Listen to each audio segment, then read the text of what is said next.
Many people hear slash and burn and, well, they immediately picture environmental devastation, right? Absolutely. It's a very common image. But what if that familiar picture is uh, only a fraction of the real story? What if it's obscuring a really sophisticated ancient farming method? That's exactly what we're exploring today. Today, we're taking a deep dive into shifting cultivation in Africa. We're unpacking a huge review, actually, distilling insights from an incredible 132 peer-reviewed articles. Yeah, it's quite the synthesis. It gives us this unparalleled overview, bringing, decades of research together. Right. So what's our mission with this deep dive then?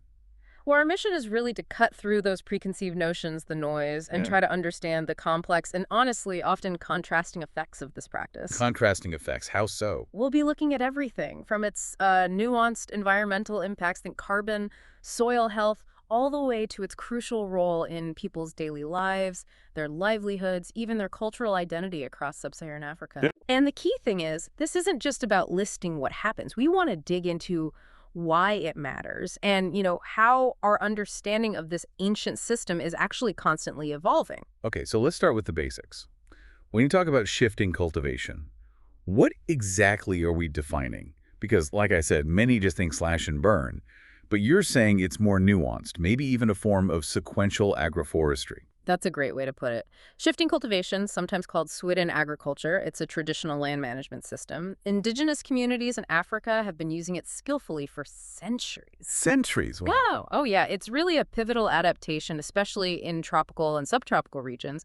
It emerged as this ingenious solution to some really tough ecological challenges they faced historically. Like what kind of challenges? Well, think about soils with naturally low fertility, the really rapid regrowth of weeds in the tropics, and persistent pest pressures, the clearing and burning part, that releases a vile flush of nutrients right into the soil. Ah, okay, so the burning isn't just clearing. Not at all. It creates these fertile, relatively weed-free seed beds. And crucially, the system includes fallow periods. That's time for the land to naturally regenerate. And it's not just some small, localized thing, is it? Uh-huh. I mean, the review mentions its global footprint. Exactly. It's significant. This review highlights that shifting cultivation is actively practiced on roughly 280 million hectares worldwide. 280 million, that's huge. It is, and it supports hundreds of millions of people globally. All right, let's explore how this ancient practice actually works day to day. On the ground, it's not just one method, right? No, not at all. That slash and burn phase we mentioned, even that part is quite varied. How so? Well, you might see cleared vegetation spread out evenly across the soil before it's burned. Or, in other places, communities might fell trees in a specific direction, gather them up, and burn them together. Sometimes they collect smaller trees, shrubs, herbs into several small compact piles for burning. And then there's another method where trees are locked or cut, and the branches are gathered, stacked, maybe in the center, and burned there. Interesting. So lots of local variation. Precisely. And a really key takeaway here is that it's rarely a complete clear cut. Ah, okay. Huh. So they leave some trees. Yes, purposefully. Certain valuable tree species are conserved. Things like the African locust bean, Parkia biglobosa, or valuable timber like African mahogany, Kaya senegalensis. They might be left for shade, medicine, fruit, or because they help the soil. Got it. Any specific examples? Sure. The review mentions Guinea's Fatajalan region. There, species like Erythroflame grenensis, Parinari excelsa, and that Parkia biglobosa, again, are traditionally preserved when they grow upland rice. And after the burn, does management differ then too? It does, significantly. In Tanzania, for instance, some communities might practice deep tillage, really turn the soil over. Others might just do a light surface scratching before broadcasting seeds or plant material. And in eastern Guinea-Bissau, they have this interesting system of selective clearing. They might kill certain trees using controlled burning near the base or by girdling them. Girdling, what's that? That's where you remove a ring of bark right around the trunk. It effectively cuts off the nutrient flow and kills the tree over time. Then they systematically fell and burn these trees over successive cycles, providing this sort of annual ash input to the soil. Wow, that sounds quite managed, quite intentional. It is. It's far from indiscriminate. Okay, so once the land is prepared, enriched by the ash, what do people typically grow? Well, the review found a pretty remarkable diversity, actually. Over 16 different crop species were commonly cultivated. 16. Like what? Cassava, maize, beans, rice, and groundnuts. Those were the most common staples mentioned. And how long do they farm a plot before letting it rest? Typically, the cultivation period lasts somewhere between 2 to 4 years. But it's interesting, the range is huge, sometimes just 1 year, sometimes all the way up to a decade. A decade. Why such a big difference? What drives that decision? Yeah, that variability really highlights how context-specific this all is. Farmers' choices, they're influenced by so many things. Their perception of how fertile the soil still is, how much land they actually have access to, how bad the weeds are getting, even conflicts with wildlife raiding crops. Makes sense. And their strategies vary too. You might see monocropping, like focusing mainly on one crop, as reported in parts of Ethiopia, or you could see much more complex intercropping, planting multiple crops together, and crop rotation systems, like those found in Guinea-Bissau. And you mentioned low input earlier. What does that mean in practice? It's fundamental, really. Farmers often use minimal or even no tillage, so maybe just using wooden sticks to make holes for seeds, like in Ethiopia.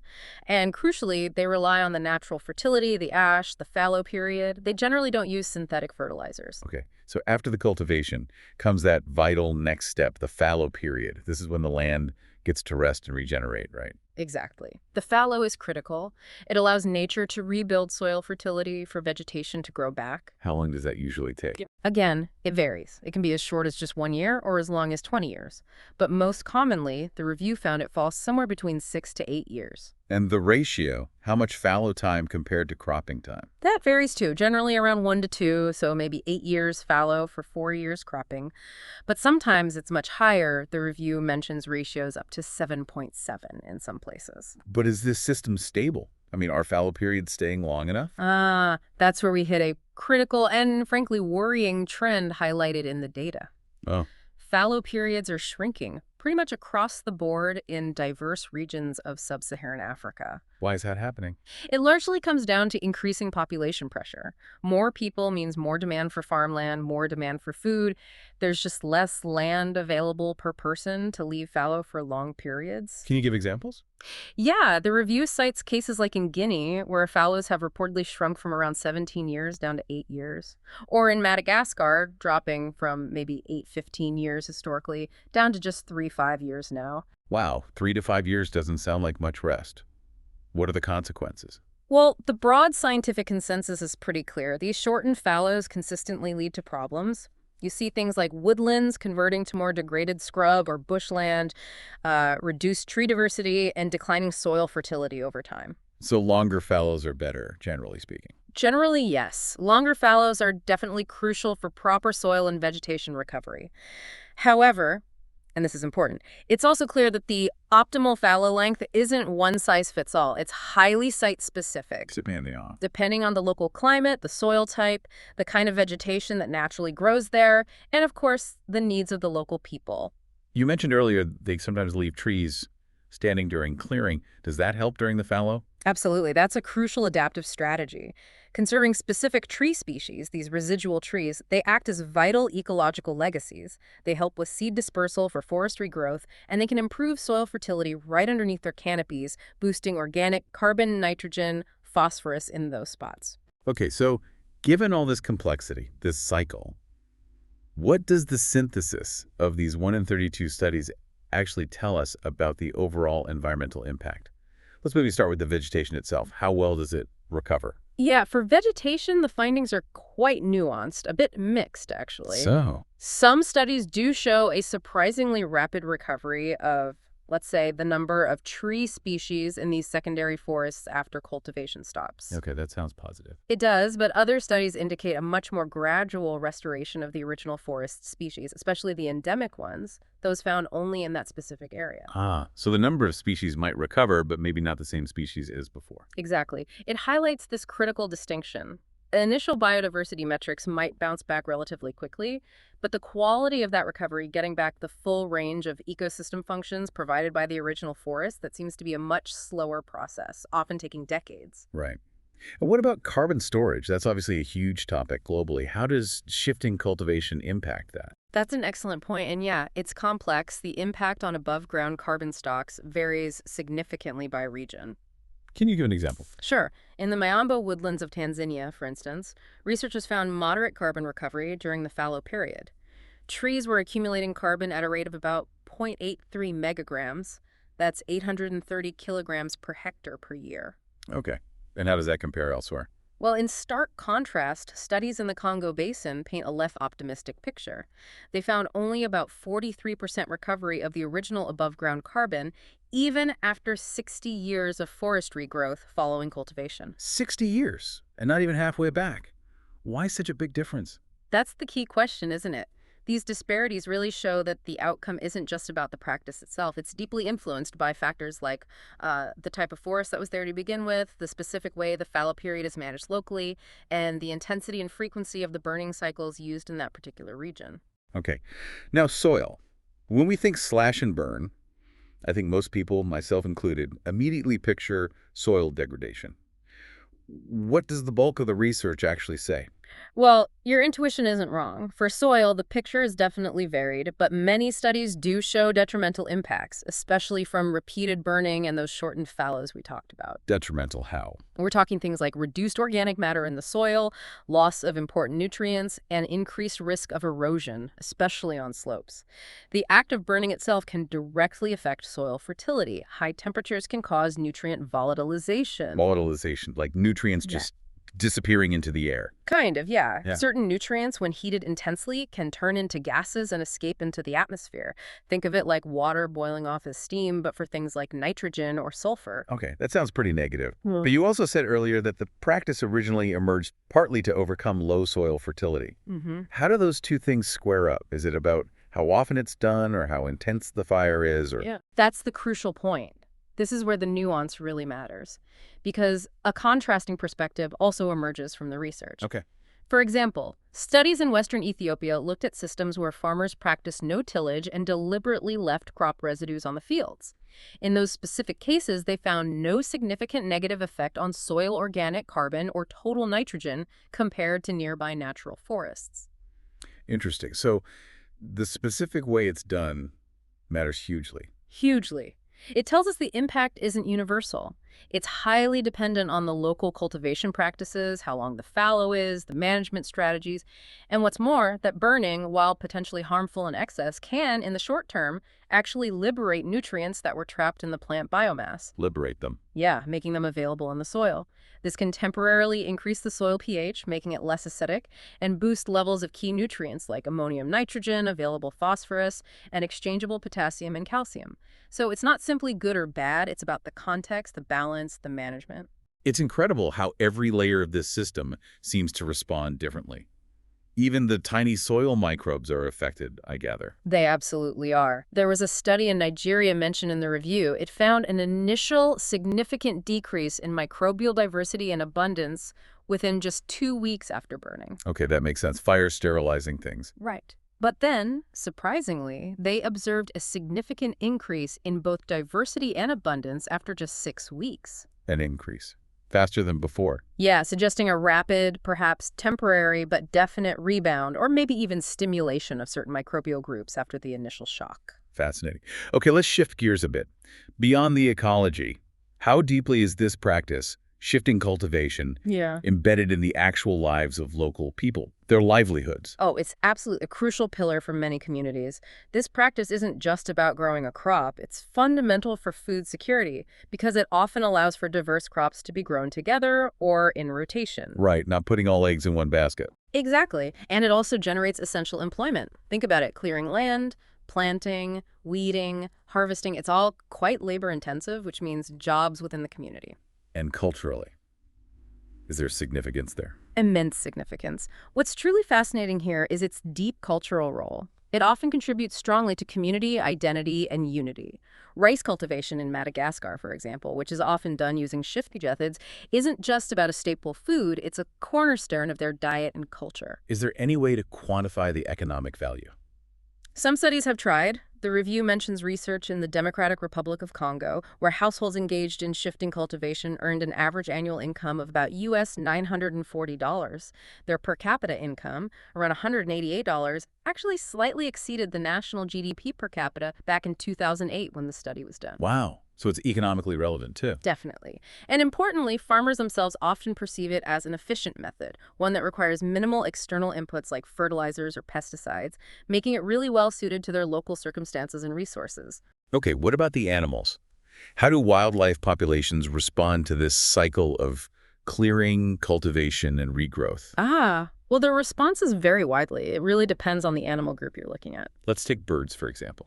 Okay, for birds, studies in places like Liberia and Zaire generally show a detrimental effect on avian diversity, especially right after clearing. There tends to be a shift towards more generalist species, birds that can cope with disturbed environments, rather than forest specialists. But is it permanent? Not necessarily. The research also shows potential for recovery. In some cases, avian communities in regrown areas started to resemble those in mature secondary forests after about 7 years of regrowth. Okay, what about smaller creatures, like insects? Good question. There's mention of termites in Côte d'Ivoire. Shifting cultivation there didn't seem to significantly diminish overall termite diversity, which is interesting because they're so important for soil health, vital soil engineers. But was there any impact on termites? Yes, specifically wood-eating termites did decrease after burning, which makes sense, as their food source was temporarily removed or altered. And say rodents. In Burkina Faso, rodent populations were found to fluctuate. Different species seem to prefer the burned landscapes at different times, likely driven by cycles of food availability, finding shelter, and breeding opportunities. This creates a kind of selective environment, maybe leading to more competition between species. What about reptiles? Lizards, snakes? For reptiles, the picture seems less positive, at least initially. A study in Nigeria found that reptile diversity was significantly lower in recently burned areas compared to unburned ones, and it appears to take quite a long time for those reptile communities to recover fully. So across the board for wildlife, it's really specific. Depends on the animal, the intensity of the burn, how long things have to recover. Exactly that. The impact isn't uniformly negative or positive. It's highly specific, creating these dynamic mosaic landscapes with different opportunities and challenges for different species at different times. It highlights a delicate balance. We've talked vegetation, carbon, soil, animals. What about water? Does shifting cultivation affect water resources, hydrology? That's a critical question, especially thinking about broader environmental implications. And yes, it can significantly influence water dynamics. How? Well, research in a catchment area in Madagascar links shifting cultivation to diminished soil water storage. This could potentially lead to higher storm flow, more runoff during heavy rains, and increased erosion. Okay. And elsewhere? In Nigeria, studies compared streams in areas with shifting cultivation to those in forested regions. They found that the streams in the cultivated areas tended to have expanded channels and altered hydraulic geometry, basically. The shape and size of the stream bed changed. And what does that mean for the streams? It has potentially profound implications for the aquatic ecosystems themselves. Altering water flow patterns and increasing sediment runoff can impact fish, insects, and the whole life of the river or stream. It really sounds like this practice, after centuries, is now truly at a crossroads, facing a lot of pressures. It absolutely is. There's no doubt we're seeing a definite shift towards more intensive farming methods in some areas. Driven by what, mainly? The things we touched on earlier. Continued population growth, changing government policies that might favor other types of agriculture, and increasing integration into wider markets. But it's not disappearing everywhere, is it? No, not at all. In other places, like southeastern Tanzania or parts of Madagascar, the review notes that shifting cultivation persists. This is often due to deeply ingrained sociocultural norms, communities prioritizing their own internal production goals, or specific land tenure systems, the social relations of property that have historically shaped how land is used. So when these transitions do happen, away from shifting cultivation, how does that impact the livelihoods of the communities involved? Is it always for the better? Well, if we connect this to the bigger picture, the impacts are really mixed. Yixtau.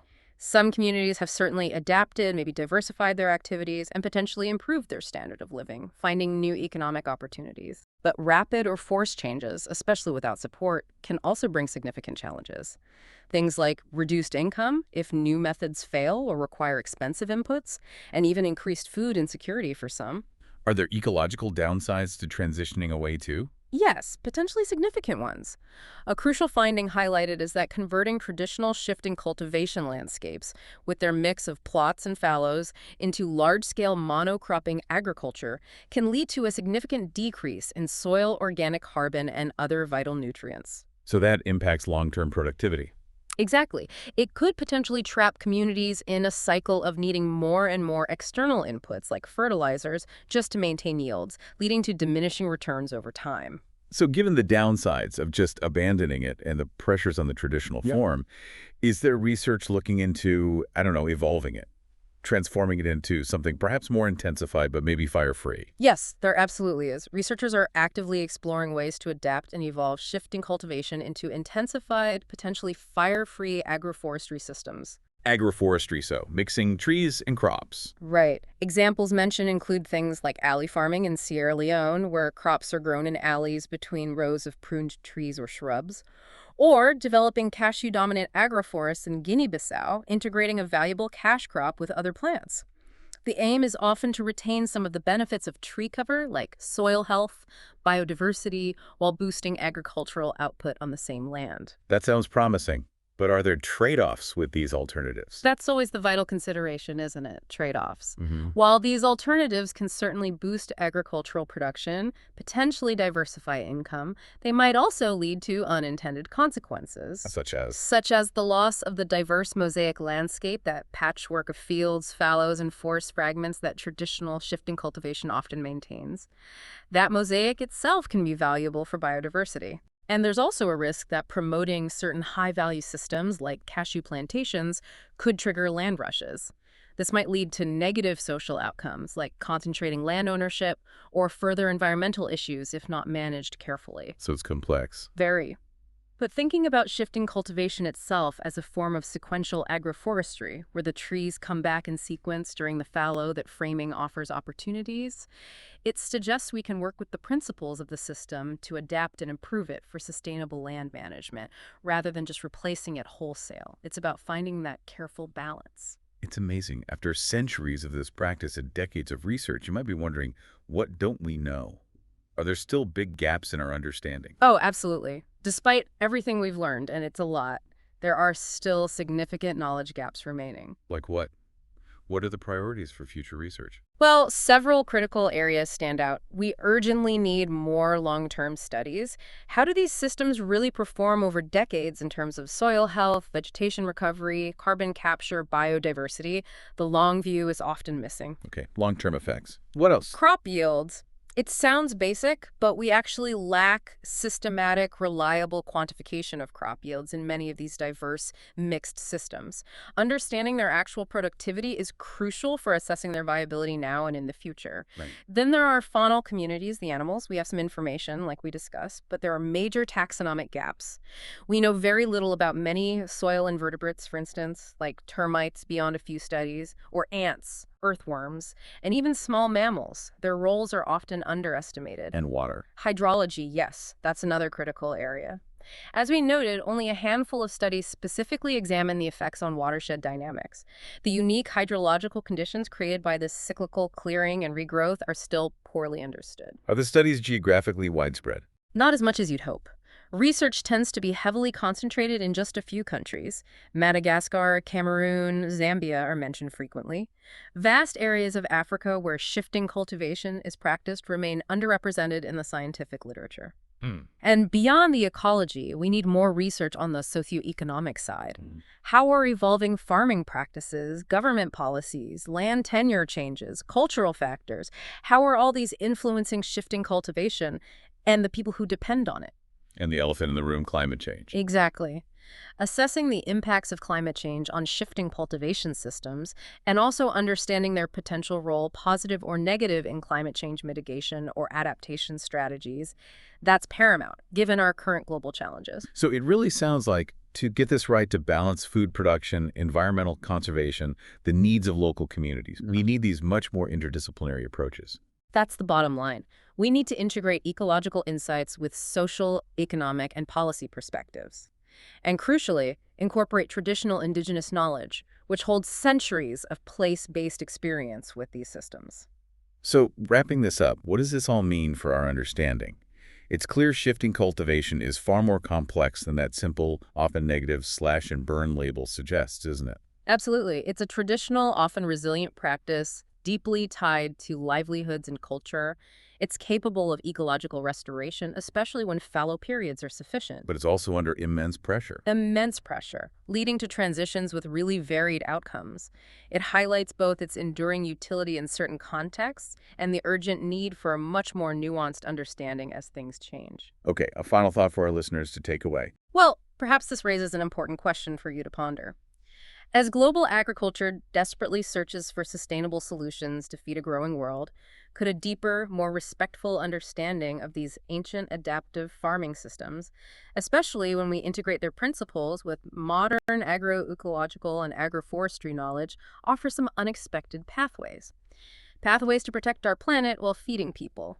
Hmm. Maybe, just maybe, the future of sustainable land management isn't only about inventing entirely new methods, but also about rediscovering, respecting, and wisely adapting those systems that have sustained communities and landscapes for centuries.